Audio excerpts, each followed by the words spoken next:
Merci de suivre votre journal. Donc voici le sommaire. Des graves révélations lors du procès des ADF Nalou dans la ville de Béni au Nord Kivu. Selon un milicien ADF, la MONUSCO est impliquée dans les massacres de Béni. Cette agence des Nations Unies finance les opérations des ADF grâce à leurs avions qui permettent de laisser tomber les sommes d'argent dans la brousse, affirme cet ADF en procès. Depuis décembre 2011, les Nations Unies ont consacré la date du 21 mars au trisomie 21, appelé enfant mongol. Ces derniers ne sont pas victimes d'un mauvais sort, mais plutôt de l'apparition d'un troisième chromosome à la 21e paire de 46 chromosomes groupés en 23 paires que compte l'être humain. Les Mongols sont récupérables en bas âge et sont des personnes très joyeuses et affectives. Et enfin, célébration de la Journée internationale de la poésie, la bibliothèque du collège Saint-Joseph et Lika en a été bénéficiaire. Plusieurs auteurs, dont Costa Nuleka du livre de 1000 sagesses, ont choisi d'offrir au collège Saint-Joseph des ouvrages pour l'enrichir. Une manière d'encourager les élèves à la lecture pour leur épanouissement. Procès des ADF dans la ville de Béni au Nord Kivu, la MONUSCO est complice des ADF Nalou. Ces graves révélations ont été faites lundi 20 mars à Béni par Boulembo Rajabou, un milicien ADF impliqué dans le massacre de Béni.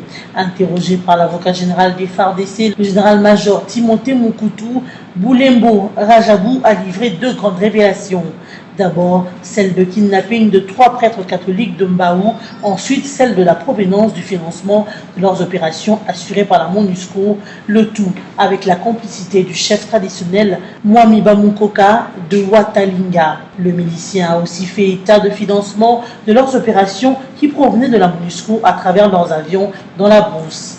Par ailleurs, le colonel Kumbungoma, OPJ instructeur du chef Mwami Bamukoka, devenu lui aussi prévenu, a confirmé que les avions qui faisaient tomber les sommes d'argent étaient bel et bien les appareils de la MONUSCO. Ce procès vaut une large couverture médiatique dans la mesure où elle révèle plusieurs choses et abus. Malheureusement, il connaît une faible médiatisation et le mal continue à avoir lieu au Nord Kivu. La signature de l'arrangement particulier est prévue pour le lundi 27 mars selon les parties prenantes aux discussions directes de la conférence épiscopale nationale du Congo. Selon Monseigneur Fridolin Mbongo, vice-président de la SANCO, ces travaux de la plénière du lundi 20 mars entre les parties prenantes se sont bien déroulés et la suite du chronogramme a même été fixée.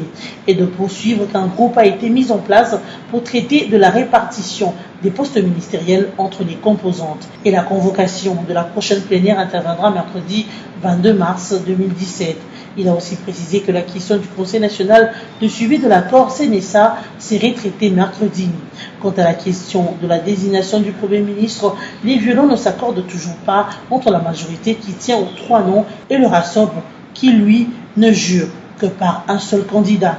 Ce qui a poussé Jean-Marc Kaboun, secrétaire général de l'UDPS, à suspendre hier lundi 20 mars sa participation aux discussions directes. Il a accusé la MP de multiplier des obstacles pour retarder l'application de l'accord de la SANCO. Une attitude que la majorité présidentielle qualifie de manœuvre d'intimidation sans incidence réelle sur la suite des événements. Selon Alain-André Atundu, porte-parole de la plateforme présidentielle, ce départ de Jean-Marc Kabound est un mouvement d'humeur d'un enfant gâté qui n'a plus les moyens de se comporter comme du vivant de son père. Le porte-parole de la MP a aussi ajouté que le secrétaire général de l'UDPS tente d'imposer une pensée unique au cours des négociations de la SANCO. Tenue de la session extraordinaire du Conseil de sécurité de l'ONU ce mardi 21 mars 2017 à New York, aux États-Unis d'Amérique. Une réunion consacrée essentiellement à la situation politico-sécuritaire de la République démocratique du Congo. Une délégation venue de Kinshasa a pris part à cette session. Cette équipe est composée de Monseigneur Outengi et l'abbé Donatien Cholet pour les comptes de la SENCO, Marie-Madeleine Kalala de la société civile et Che Okitundu, ministre des Affaires étrangères. Le Conseil de sécurité a expressément invité la SENCO pour l'écouter en ce qui concerne la mise en pratique de l'accord du 31 décembre, 3 mois après sa signature. C'est une session d'information sur les solutions appropriées qu'a organisé l'ONU pour tirer profit des connaissances et des perspectives sur la situation actuelle du pays. Le Conseil de sécurité a émis le vœu de voir l'accord de la Saint-Sylvestre se concrétiser rapidement pour recréer la stabilité et la confiance en République démocratique du Congo. Par ailleurs, le Conseil de sécurité n'est pas resté indifférent face à l'aspect d'insécurité à l'est du pays, avec les groupes armés étrangers et nationaux, dont les ADF NALU, les FDLR, les Mai Mai, qui sèment la désolation.